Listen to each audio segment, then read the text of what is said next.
aus hat Sünde ein selig gemacht. Er ist derselbe heut. Er hat beladenen Frieden gebracht. Er tut dasselbe heut. Er ist noch heut. Ja, er ist noch heut. Wie er einst war. Wie er einst war.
Verheißungswort.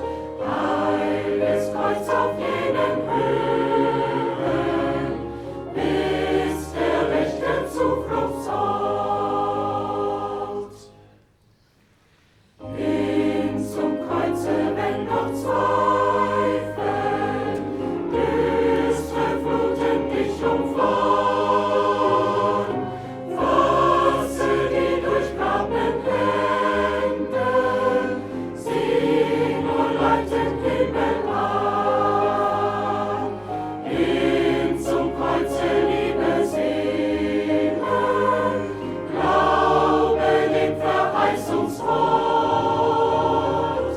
Heiliges Kreuz auf jenen Höhen, ist der rechte Zufluchtsort.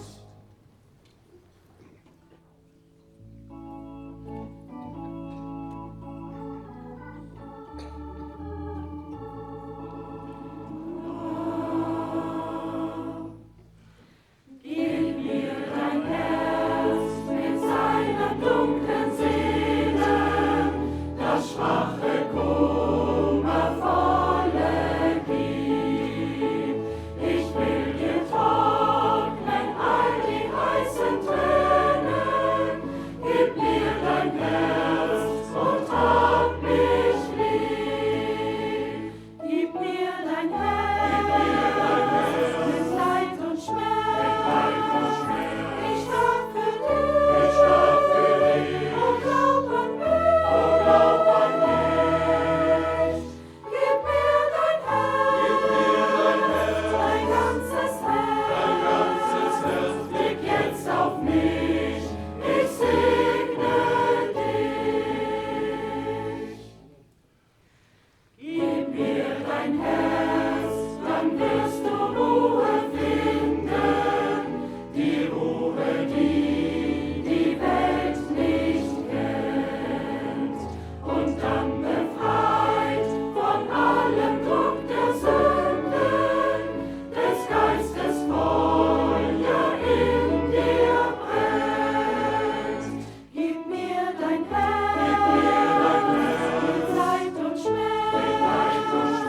Ich starb für dich, oh glaub an mich.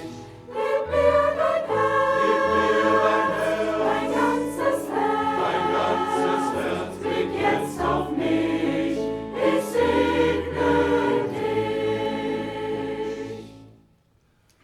Gib mir dein Herz, ich will dich freundlich leiten, will treulich schützend mit dir gehen und will der schwache Fuß auch manchmal gleiten. Ich halt dich, du wirst feste stehen. Gib mir dein Herz, mit Leid und Schmerz.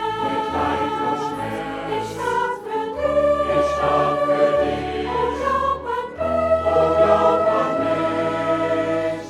Gib mir dein Herz, dein ganzes Herz, leg jetzt auf mich, ich segne dich. Gib mir dein Herz, mit Leid und Schmerz.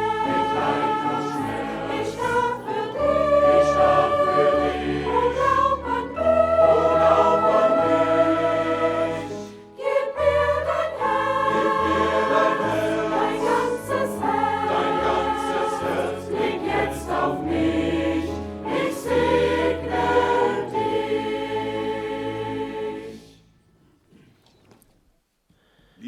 Amados irmãos, amadas irmãs, de coração saúdo a todos vocês no precioso nome do nosso Senhor Jesus Cristo, também nessa manhã, para esse culto a Deus.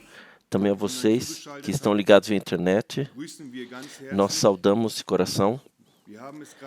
Nós acabamos de ouvir, o Senhor nos quer ter totalmente para si e também viemos para nos dedicarmos totalmente ao Senhor, nos consagrarmos totalmente a Ele para receber a bênção que Ele prepara hoje. Nos alegramos também por hoje estarmos reunidos internacionalmente, que também temos muitos irmãos servidores de diversos países no nosso meio.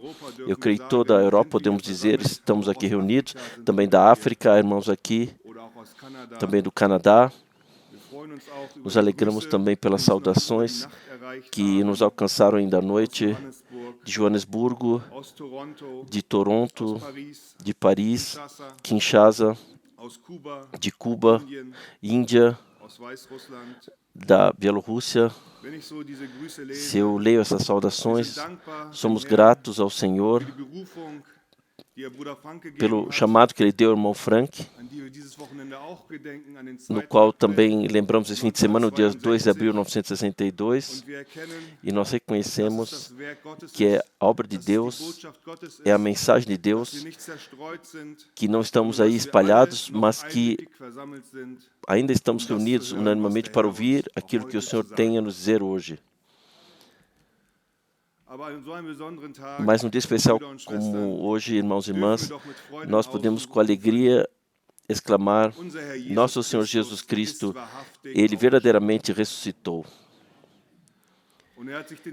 E Ele testificou aos seus, a primeira mulher no túmulo, aos seus discípulos, acima de 500 irmãos, e nesse tempo Ele se revelou a nós. Nós somos as suas testemunhas.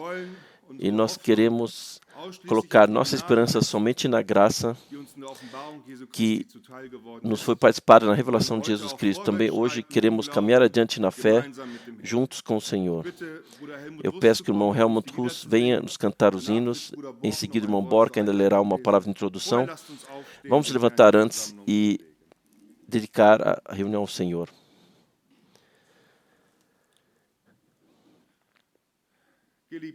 Amado Senhor, eterno fiel Deus, nós chegamos juntos diante da tua face com gratidão. Te agradecemos por aquilo que tu consumaste na cruz do Gólgota, que tu derramaste o teu sangue, que tu desses o teu corpo, que tu consumaste a plena redenção para nós, e que não ficastes deitado no túmulo, tu ressuscitaste. E a tua ressurreição é também a garantia para a nossa ressurreição. Nós te agradecemos pelo triunfo, nós te agradecemos pela graça, nós te agradecemos por podermos ter parte naquilo que tu fazes hoje, na convicção que tu és o mesmo, que tu és vivo no nosso meio. Assim nós te dedicamos esta reunião nas mãos e pedimos: fale conosco através da tua palavra, atue através do teu Espírito. Nós te damos a ti somente a honra. Amém.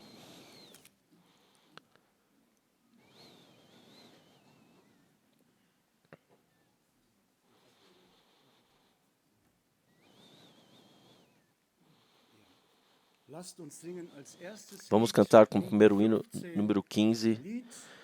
Hino número 15. Redimido estou, posso gloriar-me.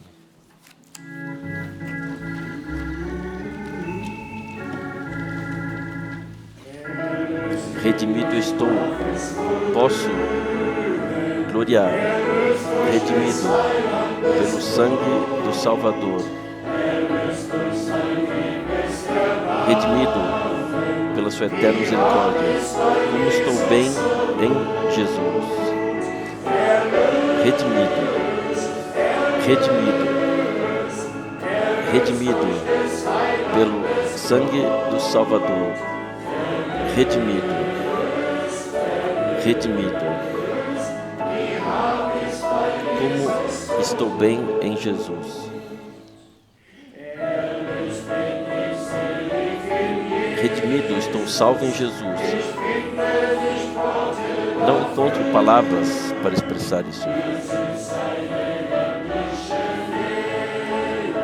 Quão doce a sua proximidade celestial, quão grande o seu amor a mim.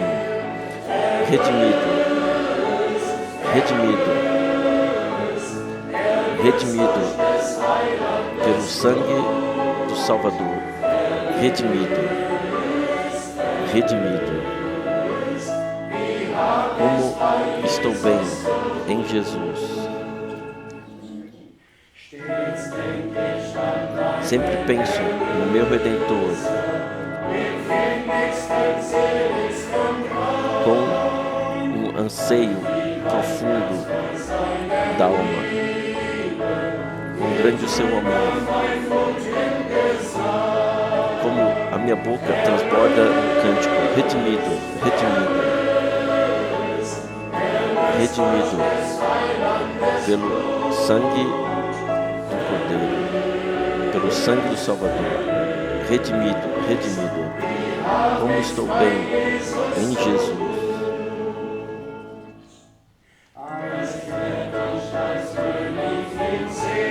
Uma vez o verei então como rei. O seu ministério aqui já é uma alegria. Ele ouve o meu clamor como de uma criança e me deixa vitorioso na batalha. Redimido, redimido, redimido pelo sangue do Salvador. Redimido, redimido. Como estou bem em Jesus. Redimido, redimido, redimido pelo sangue do Salvador. Redimido, redimido. Como estou bem em Jesus. Amém. Assim é.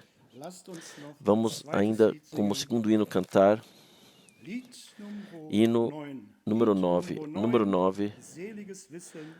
Santa sabedoria, Jesus é meu. Número 9. Santa sabedoria, Jesus é meu. Preenche o coração com um brilho celestial, nascido de novo, livre do pecado, maravilhoso Filho de nosso Deus. Isso eu preciso cantar para a honra de Deus. Ele é a minha honra, somente Ele. Luz e vida para mim, meu raio de sol. Tudo és para mim, somente Tu.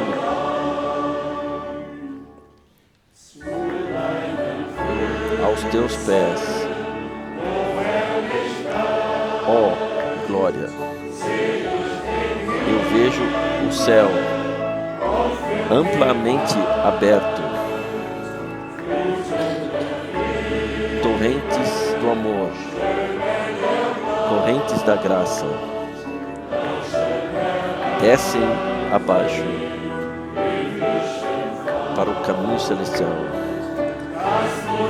Isso eu tenho que cantar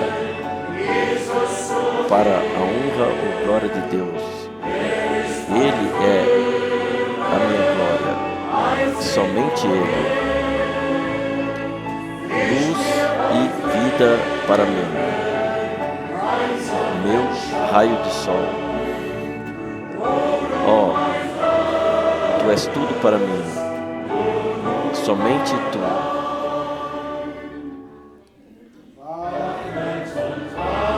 Vigiando e esperando, eu olho para cima, até que minha alma se perca nele, preenchido totalmente por sua natureza.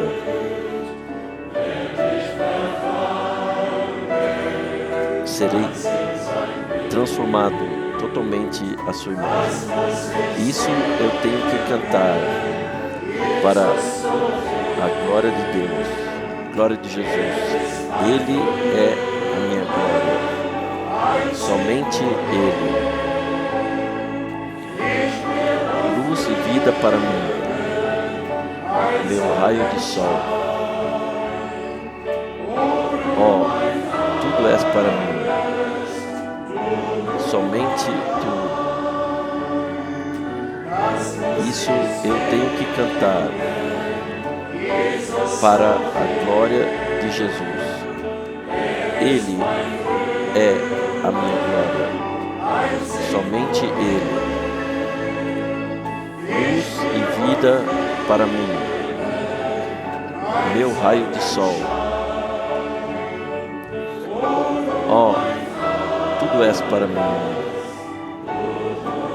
somente Tu. Louvor e gratidão seja ao Senhor. Como cantamos aqui, santa sabedoria, Jesus é meu. E nós estamos hoje aqui reunidos nesse domingo da ressurreição para agradecer ao Senhor, que de fato é assim, Ele ressuscitou.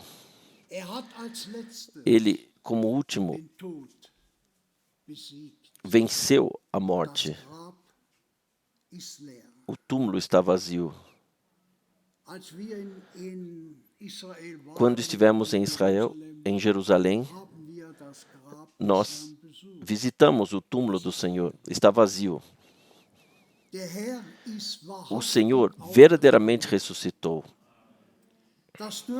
Isso também nós podemos testemunhar,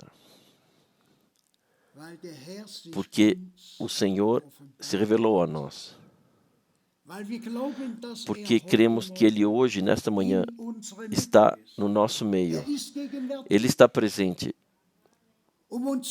para nos abençoar, para nos fortificar na fé. Que possa o Senhor conseguir, que possamos todos crer de tal forma que Ele possa revelar a sua presença no nosso meio. Eu desejo, antes de orarmos juntos, ler uma palavra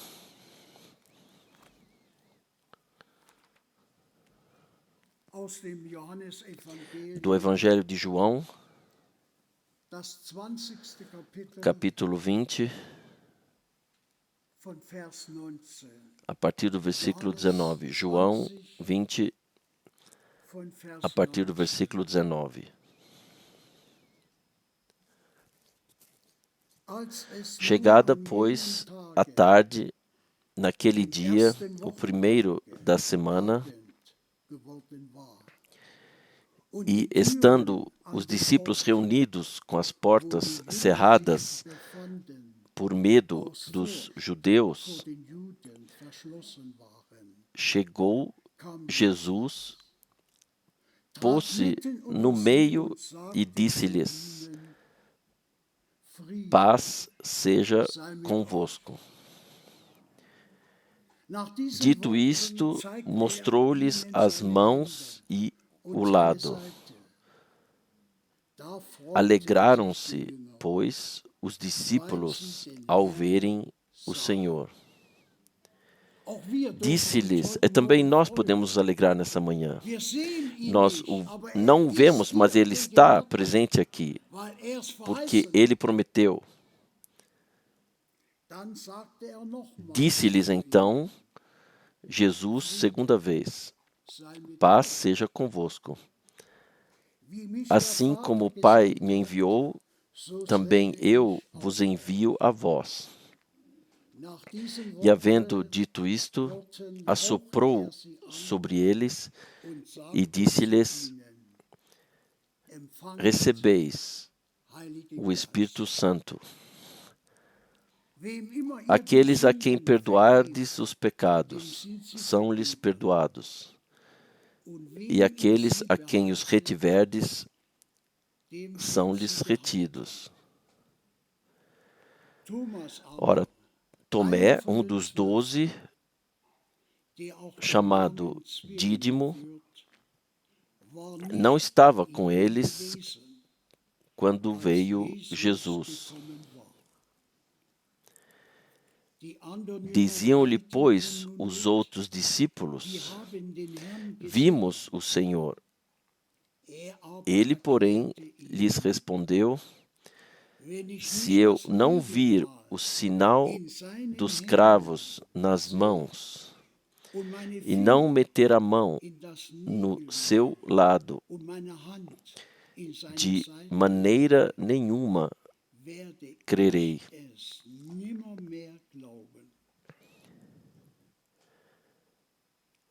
8 dias depois estavam os discípulos outra vez ali reunidos, e Tomé com eles.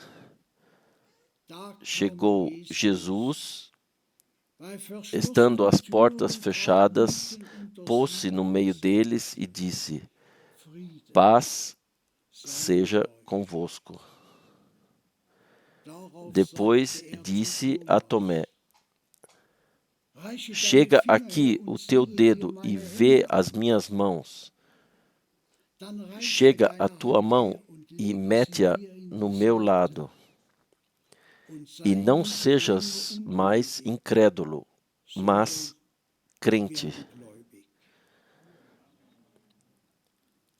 Respondeu-lhe Tomé: Senhor meu e Deus meu. Louvor e gratidão. Meu Senhor e meu Deus. Disse-lhe Jesus: porque me viste, creste. Bem-aventurados os que não viram e creram. Louvor e gratidão. Nós não vimos, nós não estamos juntos, mas o Senhor nos concedeu graça. Nós chegamos à fé, nós cremos que Ele vive, que Ele hoje, nesta manhã, está no nosso meio para nos abençoar, para nos ajudar, para cuidar de cada aflição que possa existir no nosso meio, para ajudar. Cremos nisso? Cremos nisso? Cremos que Ele está aqui para nos ajudar, nos abençoar e revelar a Sua presença. Nós somos tão gratos a Deus que não somente cremos que Ele ressuscitou, venceu a morte, sim. No túmulo de Lázaro, Ele disse a Marta: eu sou a ressurreição e a vida.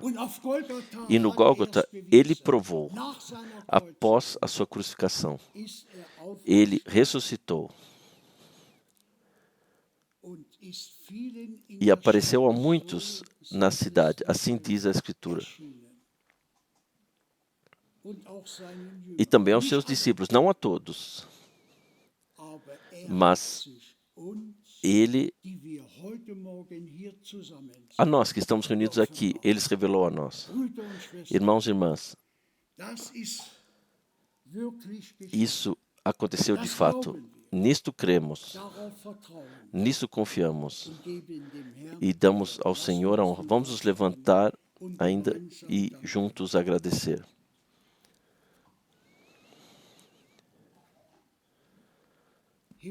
Pai Celestial, nós te agradecemos de todo o coração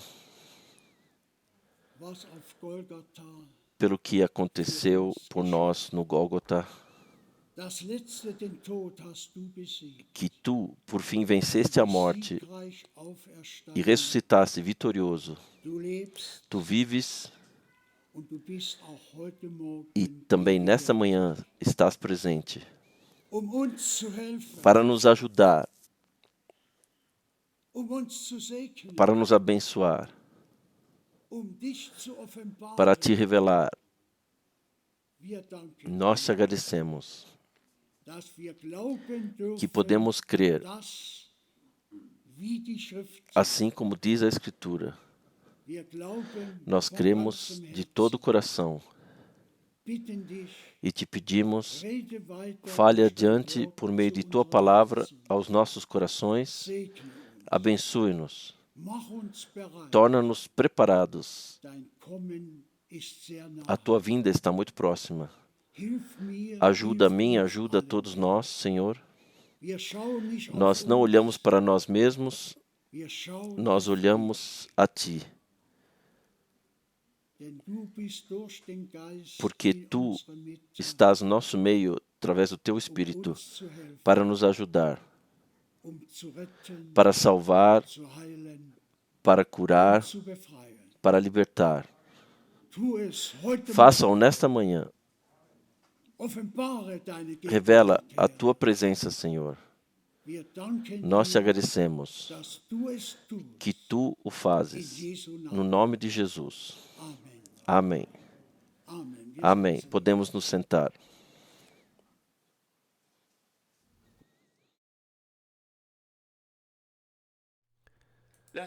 Deixe-me ler brevemente algumas passagens da Bíblia. A primeira de 2 Coríntios, capítulo 13, a partir do versículo 5. Talvez somente versículo 5. 2 Coríntios 13, versículo 5. Examinai-vos a vós mesmos, para ver se estáis na fé. Provai-vos a vós mesmos. Ou não podeis reconhecer em vós mesmos que Jesus Cristo está em vós? Quando eu li esse versículo, senti uma profunda melancolia no meu íntimo. Examinem-se a si mesmos. Provem pela palavra se estão na fé. Provem se Jesus Cristo de fato está em vocês. Façam o teste. Sim, como devemos fazê-lo? Onde está o padrão pelo qual isso pode ser medido? Outros pensamentos me vieram à mente. Provem em si mesmos. Vejam se vocês vivenciaram uma verdadeira conversão, se vivenciaram um verdadeiro novo nascimento da água e do Espírito. Façam a prova em vocês mesmos para saber se vivenciaram um batismo bíblico no Espírito. Poderíamos continuar a lista. Façam em vocês mesmos a prova se vocês estão firmados biblicamente na fé, se o testemunho corresponde à realidade, se nós que nos tornamos crentes podemos testificar de confirmação e legitimação divinas, como nossos irmãos e irmãs tiveram no início. Façam em vocês mesmos a prova, o teste. Sim, provem a si mesmos se Cristo habita em nós. Lembro-me da afirmação de irmão Branham. Ele fazia comparações. Ele era um homem da natureza e homem que gostava muito de usar exemplos práticos, fossem eles da natureza e que lhe eram mais familiares, mas uma coisa tocou-me profundamente no coração. Ele disse: se o espírito de Beethoven estivesse em vocês, então vocês fariam o que Beethoven fez.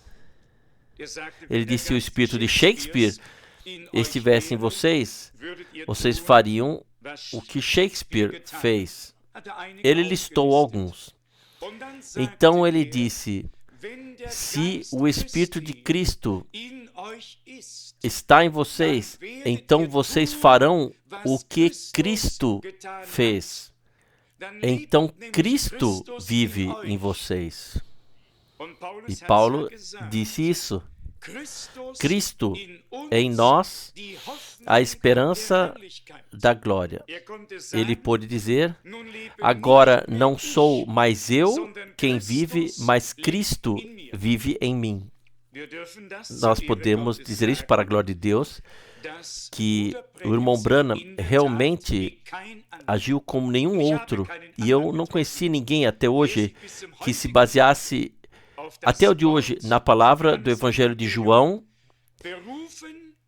se referisse a ela, se colocasse nela e a vivenciasse literalmente: as obras que eu fiz, vocês também farão, e ainda maiores do que eu fiz. Até hoje não conheci nenhum evangelista que tenha tomado essa passagem da Bíblia e a tenha cumprido na vida e no ministério, exceto no ministério do irmão Branham. Mas tudo bem, isso agora ficou para trás de nós, e não podemos ficar sempre olhando para o passado e agradecendo a Deus por isso. Nós somos gratos a Deus por isso, isso é verdade. Mas agora nós que somos desafiados. E há uma expressão maravilhosa em algum lugar que diz que as coisas que Deus fez por meio de um mensageiro devem e serão feitas pela congregação que está pronta para receber a mensagem divina. O mesmo, Deus dá um exemplo, um modelo. Não para que nos alegremos com isso, isso também, mas que temos uma referência para reconhecer o que Deus deseja fazer por meio dos muitos membros do corpo. Sejam sinceros uma vez. Se nos contentarmos apenas com o que Deus fez por meio de um instrumento especial, todos nós ficaremos aquém. Nós precisamos vivenciar que Deus também pode nos abençoar plenamente, e Deus quer nos abençoar. E essa palavra que nós lemos aqui serve para nós como provação. Provai-vos, examinai-vos a si mesmos para ver se estão na fé. Provem em si mesmos e reconheçam se Jesus Cristo está em vocês.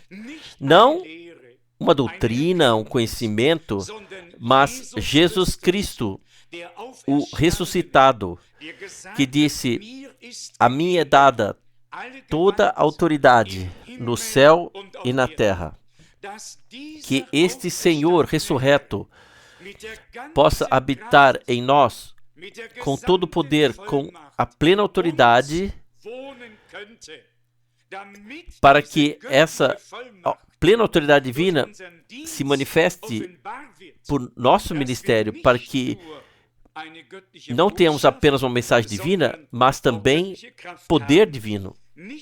Não apenas reconhecer o tempo em que vivemos, mas também contar com o fato de que o Senhor confirma sua palavra naqueles que nela creem.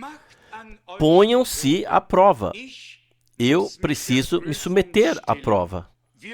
Nós temos que enfrentar essa prova, esse teste. Ponham-se à prova para ver se realmente estão na fé. Como podemos fazer isso? Existe a maravilhosa ordem missionária, que é bem conhecida por todos nós. Aqueles que creem, esses sinais os seguirão. Não corremos atrás das coisas, elas nos seguem, porque Deus está conosco para confirmar a sua palavra. Aqueles que creem, esses sinais e milagres os seguirão. Façam a prova em vocês mesmos para ver se estão nessa fé que foi transmitida aos santos de uma vez por todas. Uma fé viva, uma fé eficaz, uma palavra viva, uma palavra eficaz. E eu digo a vocês como é. Não estamos totalmente satisfeitos com os nossos cultos a Deus. Deus nos revelou a sua palavra, Ele se revelou a nós mesmos, mas agora Ele quer se revelar com poder entre aqueles que nele creem. Se alguém vier e perguntar, você crê que eu sou salvo?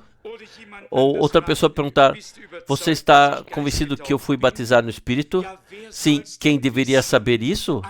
Outra pessoa ou você pessoalmente? Se ainda perguntamos, então é porque nós mesmos não temos convicção. Mas só nós podemos ter convicção. Até que ponto vivenciamos a Deus? Outra pessoa não pode ter essa convicção por você. Por isso, essa palavra séria. Examinem a si mesmos para ver se estão na fé.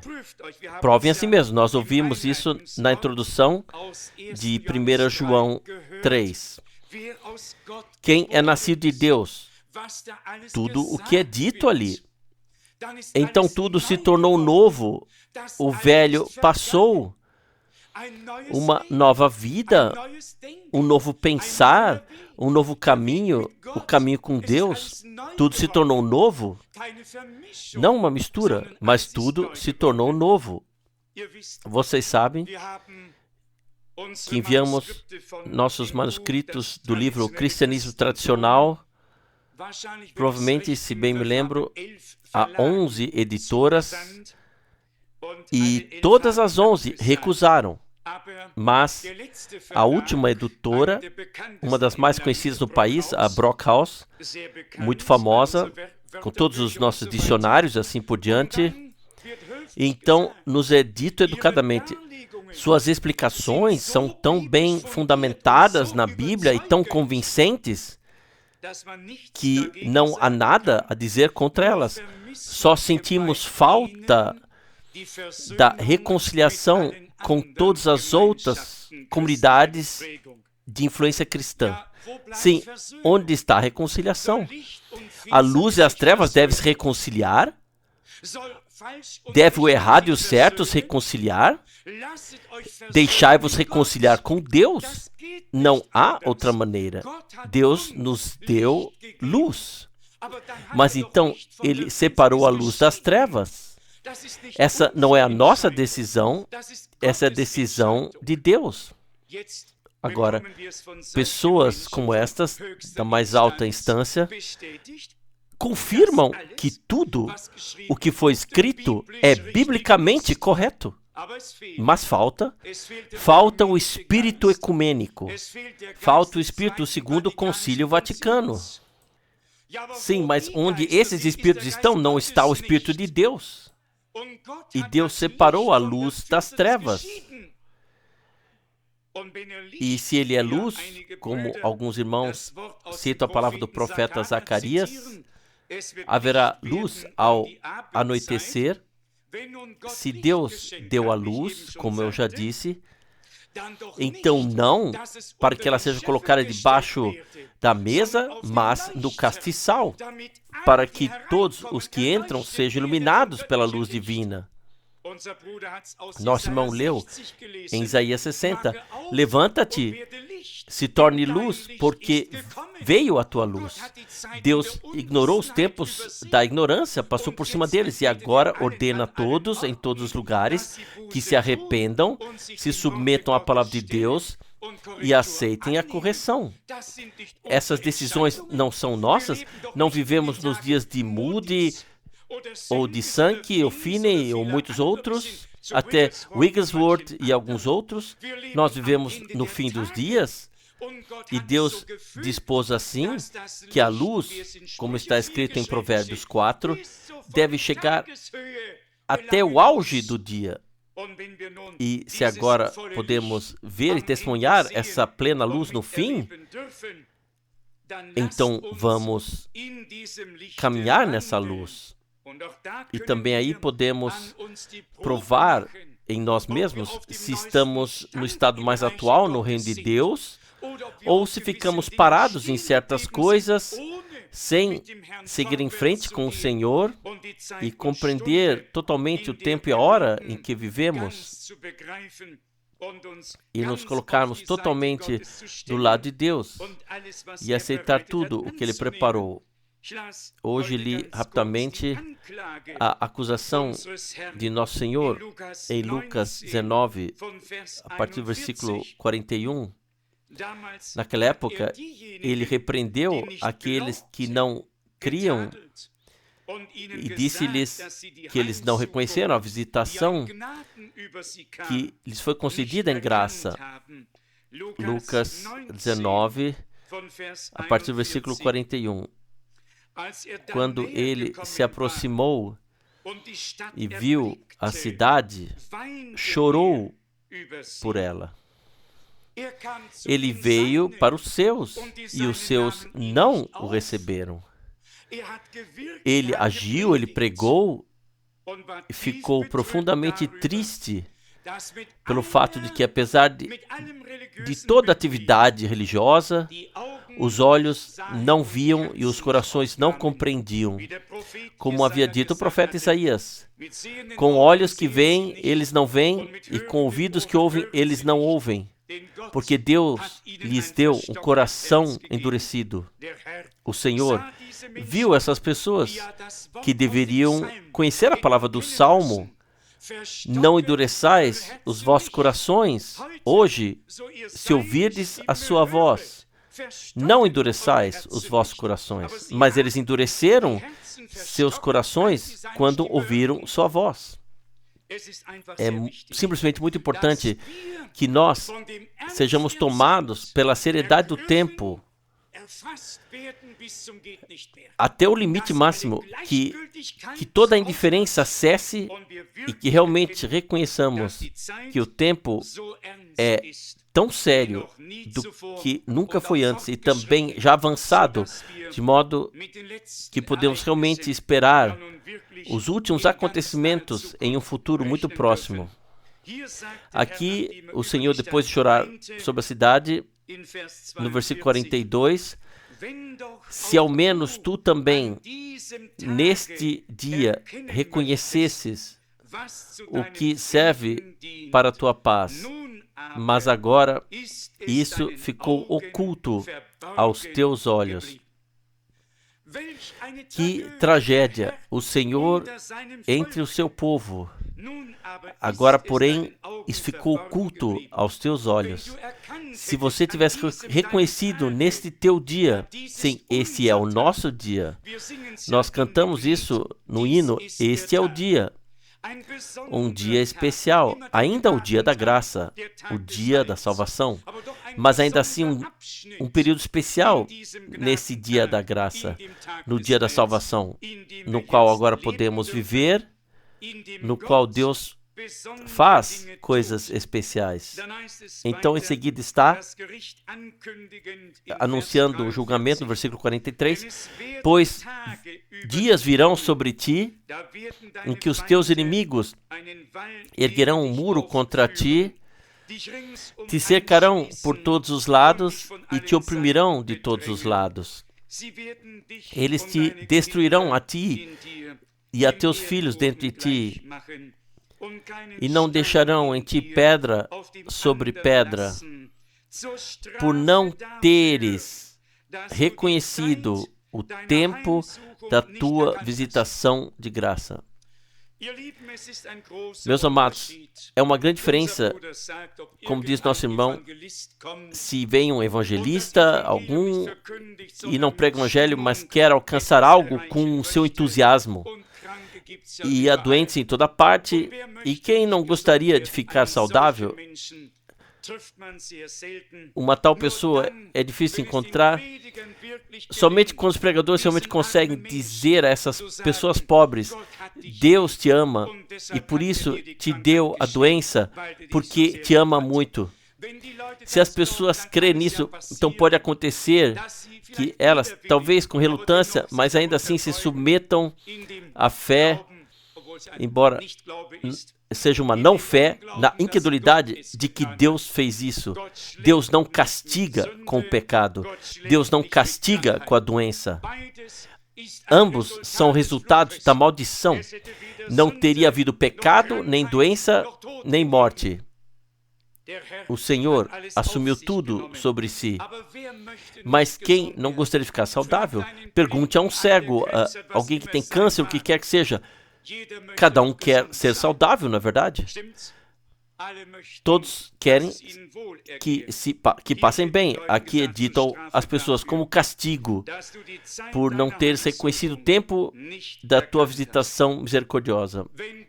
Quando Deus fala e age, então temos que prestar atenção, temos que ouvir.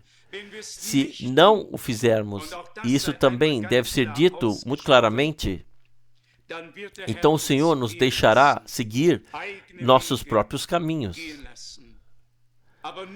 Mas somente se estivermos de acordo com Ele é que alcançaremos o alvo. E só podemos estar em concordância com Ele se crermos em toda a palavra, até mesmo nas promessas para os nossos dias, e esperarmos que elas se cumpram. Ele foi enviado às ovelhas perdidas da casa de Israel. Ele veio aos seus, mas os seus não o receberam.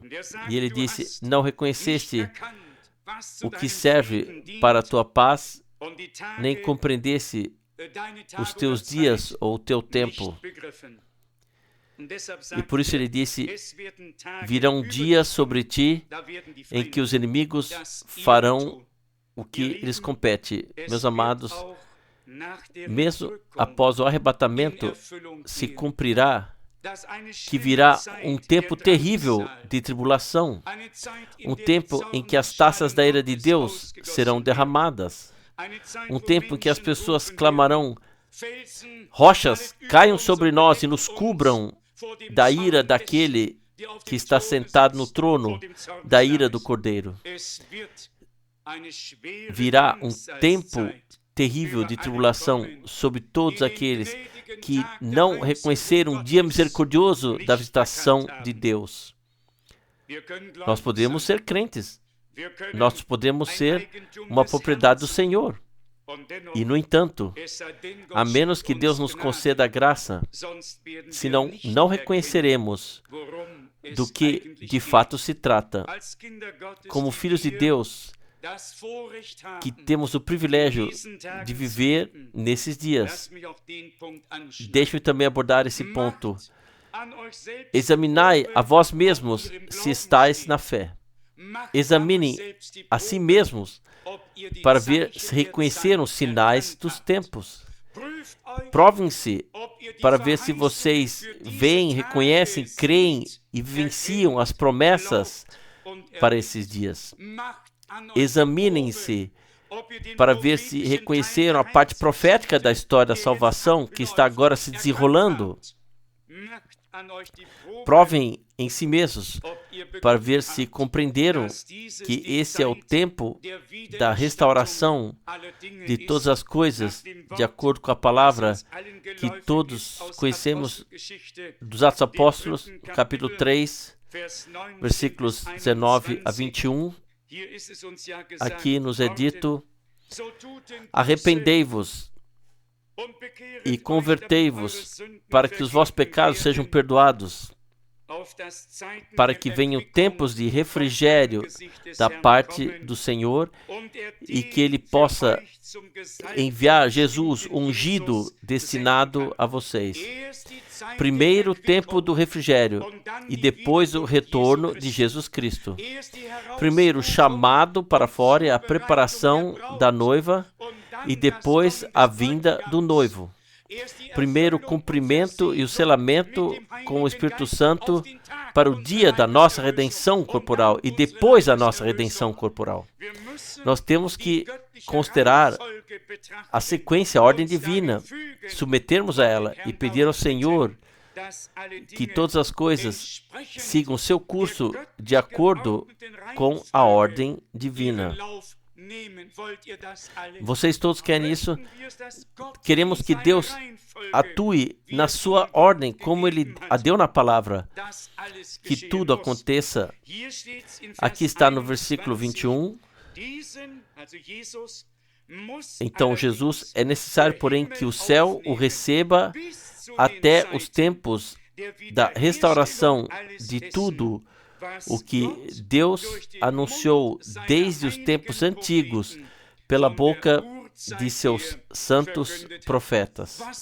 O que nos diz essa passagem bíblica? Jesus espera no céu até o tempo do refrigério, até o tempo da restauração de tudo,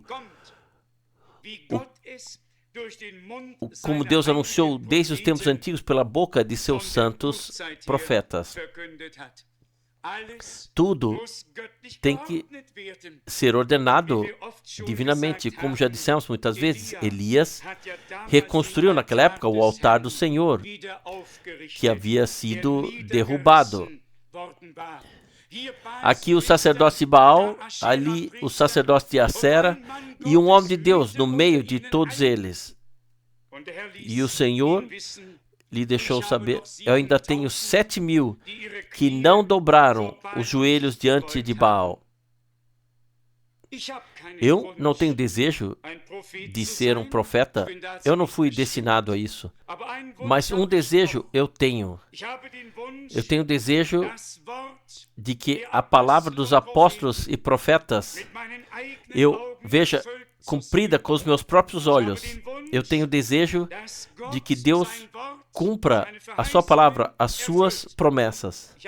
Também tenho desejo de vivenciar uma experiência carmelita, onde Deus toma a decisão, onde Deus responde e as pessoas não precisam mais adivinhar o que é certo ou errado, que o próprio Deus dá a confirmação. Sempre que estive em Israel, no Monte Carmelo, e vi lá a grande estátua do profeta Elias com a espada na mão, isso me moveu também interiormente. E eu dizia a mim mesmo: Senhor, tu podes mais uma vez fazer o que tu fizeste naquela época.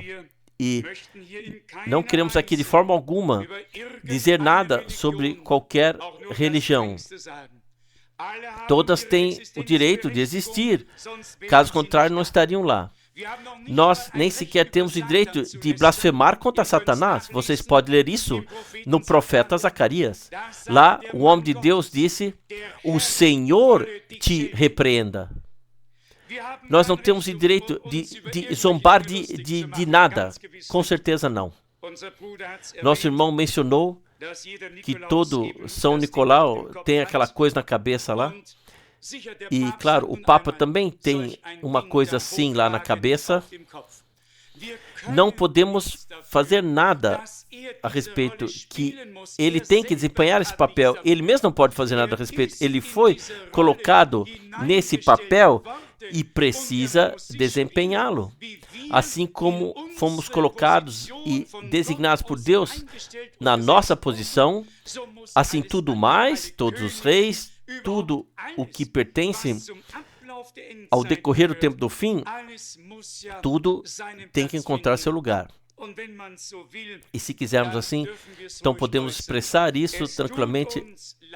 Nós lamentamos que tais papéis também tenham que ser desempenhados e que eles também façam parte do desenrolar do tempo do fim. E quando em Apocalipse 13:8 está escrito que ele seduzirá todas as nações e todos os homens na terra, todos, exceto aqueles cujos nomes estão escritos no livro da vida do Cordeiro que foi morto, então ele tem que fazer isso. O que eu posso fazer a respeito?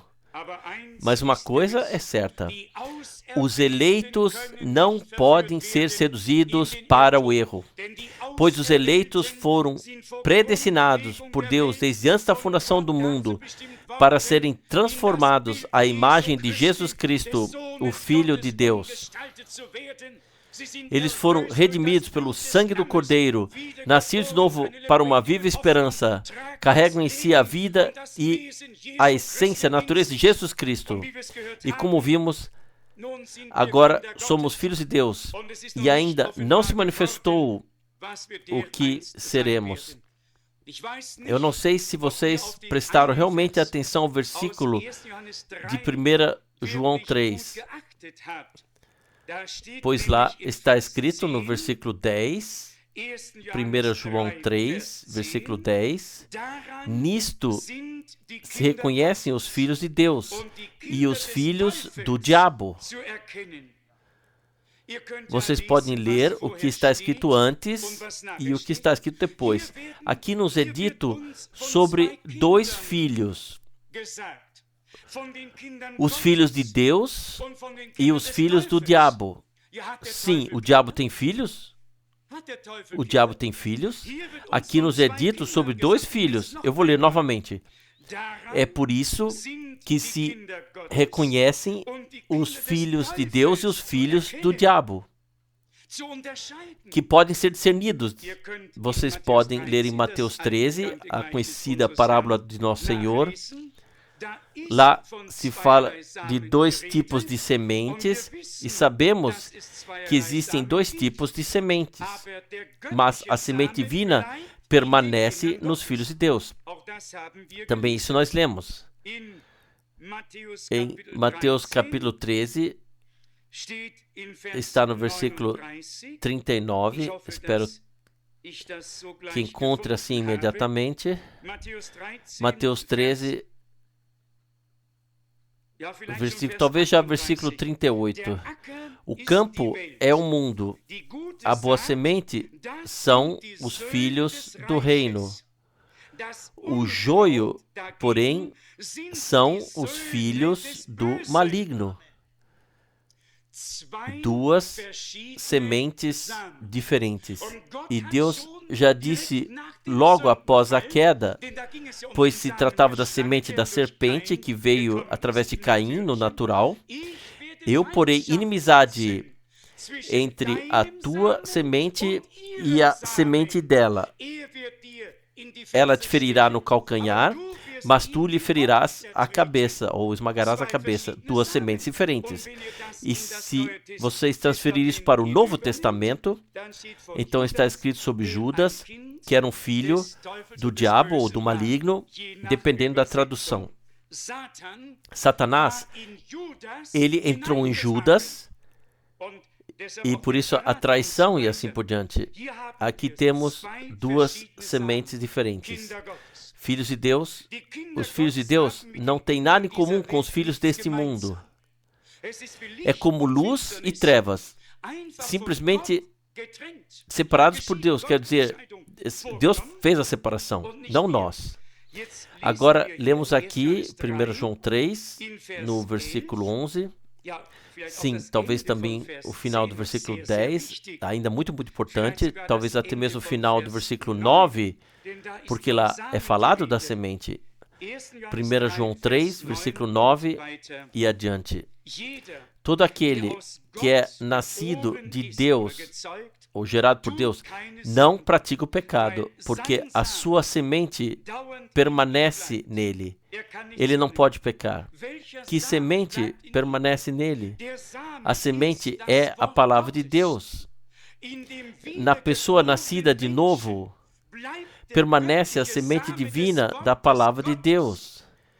E se a palavra foi semeada dentro de nós, então fazemos como Maria fez. Nós movemos todas essas palavras em nossos corações. E como Davi já disse, eu guardo a tua palavra no meu coração para não pecar contra ti. Quem nasceu de Deus, nele permanece a semente divina, e a semente divina é a palavra de Deus. Assim como nós, como filhos de Deus, somos sementes divinas, assim a palavra é a semente divina que recebemos em nós. E cada semente produz frutos segundo a sua espécie. Louvado seja o nome do Senhor. E sobre Cristo está escrito, quando Ele der a sua vida em expiação pela morte, então Ele verá semente e viverá por muito tempo, e a vontade do Senhor será cumprida por meio dele. Vocês podem ler isso nos últimos versículos de Isaías 53. Ele era a semente que veio pela mulher, certo ou não? Sim, antes falamos sobre a semente. Do ponto de vista terreno, perdoe-me essa observação, mas a semente nunca vem da mulher, a semente vem sempre do homem. Maria não tinha nada, Deus colocou nela. Ele era Deus Verbo se tornado carne. O Verbo se fez carne. A palavra se tornou carne. Ela era o receptáculo, ela não acrescentou nada. Deus fez isso. Aquele que nascerá de você provém do Espírito Santo e será chamado Filho do Altíssimo. Semente divina, ele, o primogênito. Nós, semente divina, como os primogênitos. Eu continuo lendo, mais uma vez, o versículo 10. Nisto se reconhecem os filhos de Deus e os filhos do diabo. Todo aquele que não pratica a justiça não é de Deus, nem aquele que não ama seu irmão. Vamos provar a nós mesmos também nessas palavras, se podemos ser aprovados diante de Deus. Quando está aqui, e também todo aquele que não ama seu irmão. Já não vivenciei várias vezes que as pessoas têm a palavra amor nos lábios, mas não têm amor no coração. Certa vez tive que dizer isso a um irmão, sabendo muito bem que ele preferiria não ter me visto. A ele eu disse: amado irmão, você me abraçou agora, deixe-me ver a sua mão direita para ver se nela está a adaga com a qual você quer me apunhalar. Existe realmente um amor enganador.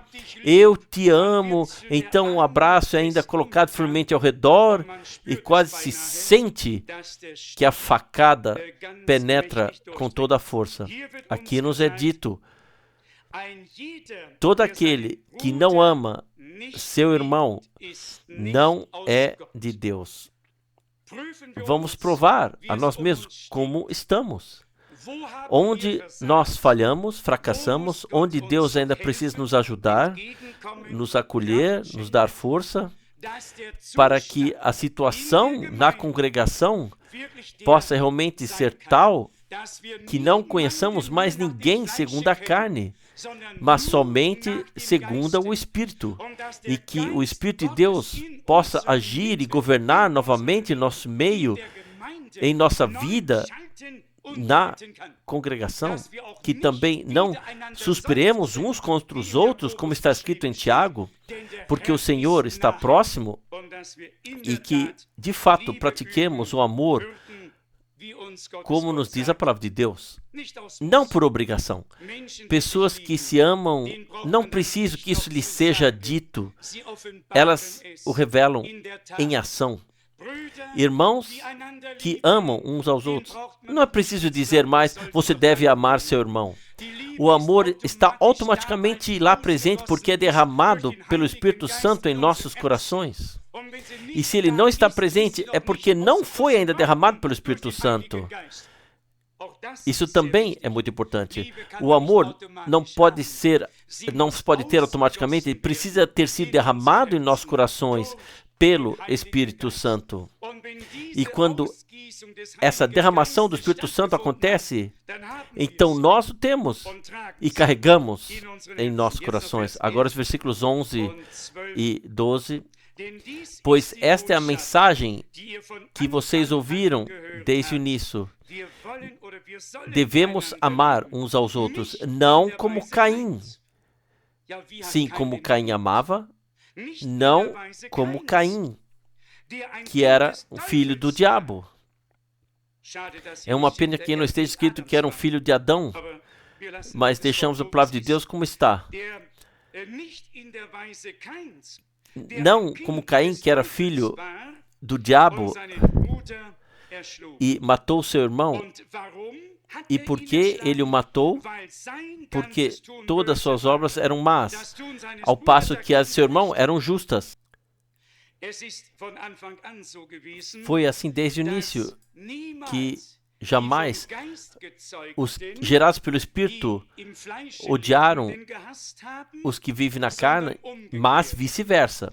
Eu vou ler para vocês de Gálatas 4, lá ainda deveria estar escrito, Gálatas, capítulo 4, nos é dito claramente, qual seja nos versículos 28 até 30, Gálatas 4, 28 a 30.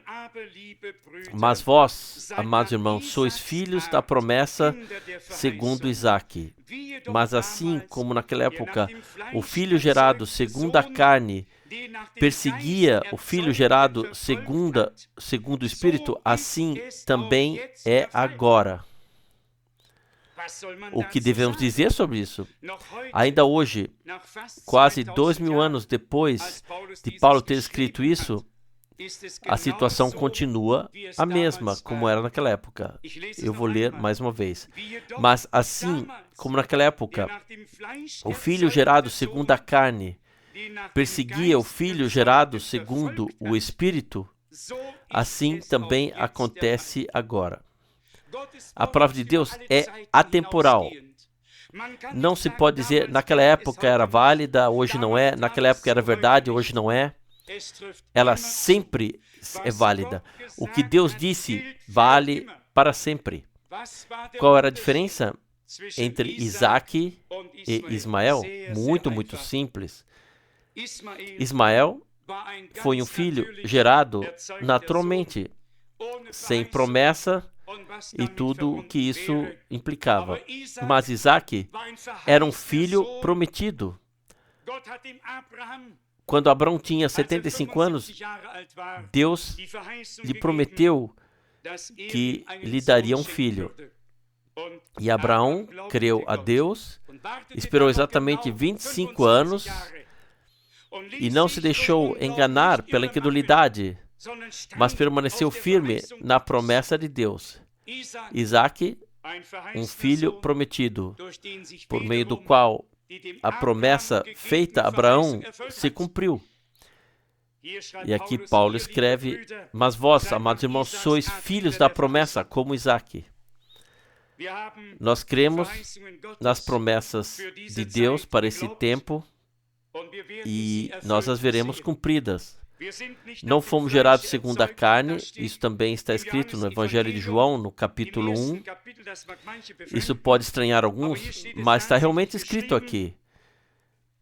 Evangelho de João, capítulo 1, versículos 12 e 13. Mas a todos quantos o receberam, deu-lhes o direito de se tornarem filhos de Deus, isto é, aos que creem no seu nome, que não são nascidos do sangue, nem da vontade da carne, nem da vontade do homem, mas de Deus gerados. Existem filhos de Deus na terra, nascidos de novo pelo Espírito Santo. Uma geração divina, pessoas que têm parte na natureza divina. E, meus amados, nós cremos de todo o coração que trata-se de que o ser humano seja nascido de novo para uma viva esperança. E se alguém pensa que basta apenas crer no que Deus prometeu, isso só será suficiente quando cremos assim como diz a Escritura. Aquilo que a Bíblia diz sobre o novo nascimento, temos que crer. O que diz sobre o batismo do Espírito, temos que crer e vivenciar tudo. E sobre o tempo do fim, temos que crer não apenas em uma coisa. Não pode faltar na corrente inteira nenhum elo sequer. E nada pode ser omitido e deixado para fora. Crer como a Escritura diz. Deixar-se agraciar por Deus, perdoar e absorver tudo em si mesmo para assim ser colocado por Deus na posição de servi-lo, ser abençoado por Ele e ser usado por Ele. Vamos resumir. Façam a prova em si mesmos para ver se vocês estão na fé. Como está com a nossa fé? Amados irmãos e irmãs, nossa fé já é assim como diz a Escritura, correm rios de água viva. O Espírito de Deus já se manifestou em nós. Será que se cumpriu que as obras que o Senhor fez também serão feitas por aqueles que creem? Assim disse o Senhor.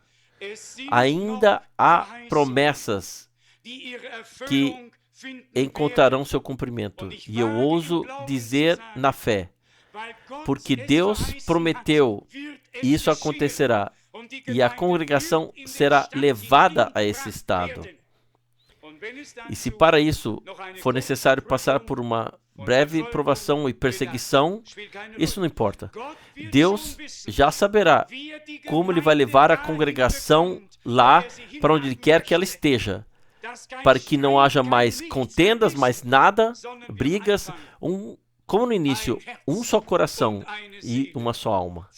Abençoados por Deus, usados por Deus e colocados para ser uma bênção para outros. Vamos fazer o teste hoje com toda a nossa cidade e pedir a Deus que nos ajude nisso. Estamos sobre fundamento da fé bíblica. Temos o que Deus prometeu aos crentes, o que Ele prometeu àqueles que se tornaram crentes.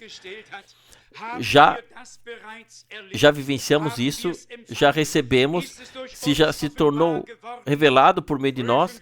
Vamos nos provar hoje diante da face de Deus, como nos apresentamos diante dele no espelho da palavra, e vamos pedir a Ele que Ele nos ajude a seguir em frente na fé, não resignar, desanimar e dizer: Senhor, sim, ainda me falta muito. Com isso, não fizemos nada de bem nem a Ele nem a nós. Pensemos na noite de ontem e deixe-me ler apenas mais uma passagem da carta aos Filipenses, capítulo 2. Ontem lemos Filipenses, capítulo 1. De Filipenses, capítulo 2, versículo 12. Portanto, meus amados, como sempre foram obedientes, não só quando eu estava presente, mas ainda mais agora que estou longe de vocês, procurem com temor e tremor ainda mais alcançar a sua salvação, pois é Deus quem opera em vós o querer como realizar, para que vocês sejam agradáveis a Ele. Bendito seja o nome do Senhor. Ontem nós lemos: aquele que começou, Ele completará no dia de Jesus Cristo. E aqui lemos: pois é Deus quem opera em vós tanto o querer como o realizar.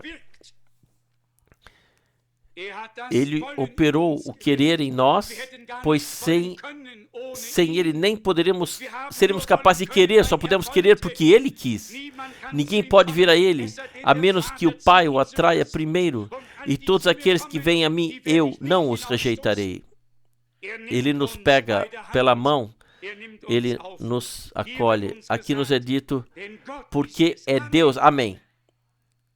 Você não tem mérito algum por ter sido salvo, e eu também não. É a graça e a misericórdia de Deus. É eleição, é amor, é graça.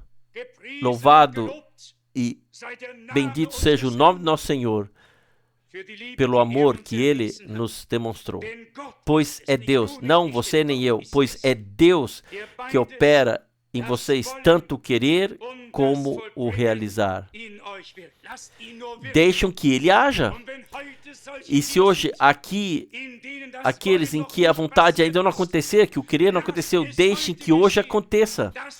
Que o querer divino tenha o começo em vocês.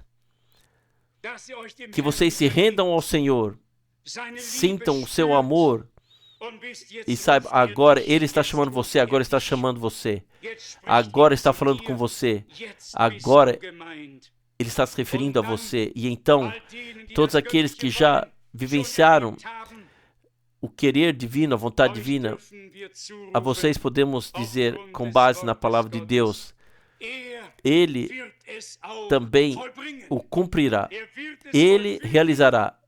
E quando Já hoje, vamos ver o que está escrito ainda aqui. Eu leio o versículo 13, mais uma vez. Pois é Deus quem opera em vós, tanto o querer como o realizar. Deixe-me saber agora, em quantos Deus já pôde realizar o querer. Levante suas mãos. Deus abençoe, aleluia, louvado seja Deus. Em quantos, posso ver, em quantos Ele também considerar já a realização? Em todos? Não há outra maneira, não há outra maneira. Deus sempre completa o que Ele começou. As pessoas podem ser arrancadas de seu trabalho pela morte, seja ela qual for. Deus completa a sua obra que Ele começou. Aqui continuamos no versículo 14, ou na última parte do versículo 13. A realização que opera em vós para que lhe sejais agradáveis. Somente o que Deus pode realizar em nós é agradável a Ele. Somente isso. Todas as nossas próprias ações são semelhantes ao que Caim ofereceu como sacrifício no altar. Somente o que Deus pode realizar em nós é agradável a Ele. No versículo 14 está escrito: façam tudo sem murmurações, nem discussões ou dúvidas, para que se mostrem irrepreensíveis e sinceros, como filhos de Deus irrepreensíveis no meio de uma humanidade perversa e corrupta, entre a qual brilham como estrelas luminosas no mundo. O mundo está perverso, não poderemos mudar nada nisso. Importante é que os filhos de Deus não se deixem corromper ou perverter, não sigam doutrinas falsas, mas sejam fortalecidos na palavra e fundamentados na verdade. Quanto mais tempo passar, mais ambas coisas acontecerão. A queda por um lado e a restauração do outro lado. E a distância será cada vez maior, até o dia de Jesus Cristo. E ouçam o que Paulo diz aqui no versículo 16, nesse contexto. Retenham firme a palavra da vida, para minha glória no dia de Cristo, porque então não terei corrido em vão, nem trabalhado em vão. Que isso também se aplica a nós aqui, que todos nós nos seguremos firme na palavra da vida. Perceba, não a palavra da morte, uma palavra da vida para a vida. E Paulo escreve: nós somos um aroma da vida para a vida. Aleluia. Louvado seja o nome do Senhor. Todos os que foram destinados à vida eterna por Deus tornaram-se crentes. Assim podemos ler em Atos dos Apóstolos, capítulo 13. Assim foi naquela época, assim é hoje. Todos que foram destinados à vida eterna tornaram-se crentes quando ouviram a palavra do Senhor. Que assim seja hoje no nosso meio. Para a glória ao dia de Jesus Cristo. O dia de Jesus Cristo difere do dia do Senhor. O dia de Jesus Cristo é o dia do seu retorno para buscar como noivo a noiva. E o dia do Senhor arderá como um forno. O dia do Senhor é um dia terrível, um dia do juízo. Nós esperamos pelo grande e glorioso dia, pelo dia de Jesus Cristo. E alguns podem se surpreender a encontrar na primeira pregação de Pedro uma divergência no Novo Testamento em relação ao texto do Antigo Testamento. Isso o Espírito de Deus fez de propósito. Todos vocês podem ler isso no Antigo Testamento. Eu vou ler rapidamente para vocês, como última passagem, se Deus quiser, do Novo Testamento. Ou seja, em Atos dos Apóstolos, capítulo 2, versículo 20. O sol se transformará em trevas e a lua em sangue antes que venha o dia do Senhor. E ouça o que está escrito aqui: o grande e glorioso. Vocês podem ler em todas as outras passagens da Bíblia. Lá está sempre escrito o grande e terrível. Ou o grande o terrível dia do Senhor. Eu vou ler para vocês os dois últimos versículos do capítulo 3 de Malaquias, ou em português, capítulo 4. Em todo o Antigo Testamento está sempre escrito o mesmo. Malaquias 4, versículo 5. Saibam bem, eu vos enviarei o profeta Elias antes que venha o grande e terrível dia do Senhor. Outras traduções dizem o terrível dia do Senhor, ou o temível dia do Senhor. E Pedro diz o glorioso. Por quê? Haverá uma divisão, como já disse o profeta Isaías em outro lugar. Ambos virão amanhã e também à noite. Ambos virão quase ao mesmo tempo. O dia de Jesus Cristo, o dia glorioso, o dia da nossa glorificação, o dia em que veremos o noivo da nossa alma, um dia glorioso. Mas então vem o terrível dia do Senhor e vem sobre todos os habitantes da terra. Que belo que o Espírito de Deus tenha revelado todas essas coisas de maneira tão gloriosa, logo no início do Novo Testamento, para que agora, no fim da nova aliança, possamos vê-las e reconhecê-las claramente na palavra do nosso Deus. Graças seja ao Senhor por sua gloriosa palavra que permanece eternamente. O céu e a terra passarão, mas a palavra de Deus permanece em toda a eternidade. E se essa palavra de Deus permanecer em você como a semente divina, então você permanecerá com a palavra de Deus, que é eterna, para toda a eternidade, pois nos tornamos filhos e filhas de Deus pelo poder da redenção através do sangue do Cordeiro de Deus no Gólgota. Nós recebemos reconciliação e perdão, uma nova vida eterna e divina através da fé em Jesus Cristo. Em nós recebemos, pois nós o recebemos e Ele é o verdadeiro Deus e a vida eterna. Se você o tem, então você tem o Deus verdadeiro. Existe apenas um Deus, que é o Deus verdadeiro. Então você tem a vida eterna. Existe apenas uma vida eterna. Nele estava a vida, e a vida era a luz dos homens. Quem tem o Filho tem a vida eterna. Aleluia. Louvado e bendito seja o nome do Senhor.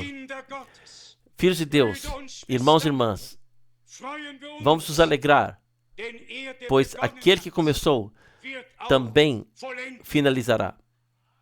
Aquele que nos deu o querer, ele também concede o cumprir. Aquele que fez o começo também completará no fim. E o fim será glorioso. Louvado seja o nome do Senhor, nosso Deus, agora e em toda a eternidade. Amém. Vamos levantar e agradecer juntos ao Senhor. Nós inclinamos nossas cabeças para a oração. Pai Celestial, ó Deus de toda a graça e todo consolo, Deus de misericórdia, Deus de amor, Tu te revelaste a nós em Jesus Cristo, reconciliaste-nos contigo mesmo, confiaste-nos a mensagem da reconciliação, o Evangelho de Jesus Cristo, o crucificado, e nós podemos anunciá-lo e vivenciar que ainda é tempo da graça, que ainda há pessoas sendo chamadas. Senhor, eu te agradeço de coração por teres agora realizado o querer divino em muitos corações. Ó Deus, assim como colocaste esse querer, assim também realizarás o progresso e considerarás a consumação pela graça. Pois ninguém pode vir a ti a menos que seja atraído por ti. Agora nos aproximamos de ti com todos aqueles que levantaram suas mãos e te damos graça de todo coração. Ainda honra para ti, ainda tu salvas, ainda te revelas, ainda tu puxas para ti. Receba gratidão, amado Senhor, pelo agir do teu Espírito Santo. A tua palavra não volta vazia, ela realiza aquilo para o qual tu a enviaste. Louvado e glorificado sejas tu. Eu te agradeço por meus irmãos e minhas irmãs que tomaram sua decisão para ti, que sentiram que tu colocasse o querer dentro deles e o atuasse por meio do teu Espírito. Eles devem saber, e todos nós também, que tu consideras a realização pela graça. Sim, tu completarás tua obra nos teus, no dia do teu retorno, no dia glorioso de Jesus Cristo, nosso Senhor. Ó noivo de nossa alma, Rei dos reis, Senhor dos senhores, nós te louvamos e te agradecemos por tua maravilhosa e gloriosa presença. Nós te louvamos, Senhor Deus Todo-Poderoso, que eras, que és e que virás. Louvado e glorificado sejas tu eternamente. O teu nome, o nome de Jesus, seja altamente louvado e altamente glorificado. Senhor, revela o poder do nome de Jesus, o poder da palavra, do sangue e do Espírito de Deus no meio da tua congregação. Nós te pedimos isso e te agradecemos que tu o farás. Tu já começaste. Louvado e glorificado sejas tu eternamente. Aleluia. E todo o povo diga aleluia. Todos digam louvado seja Deus. Honra seja ao Senhor. Aleluia. Aleluia. Aleluia. Louvado seja Deus o Senhor. Nós sentimos a presença do Deus Todo-Poderoso entre nós. O Senhor está próximo de todos aqueles que se humilharam em sua presença, que têm o coração quebrantado e o espírito humilde. Ele está perto deles para se revelar, salvar, para curar, para libertar e dar paz e alegria no Espírito Santo. Aleluia! Louvado e glorificado seja o Senhor, nosso Deus, agora e eternamente. Amém.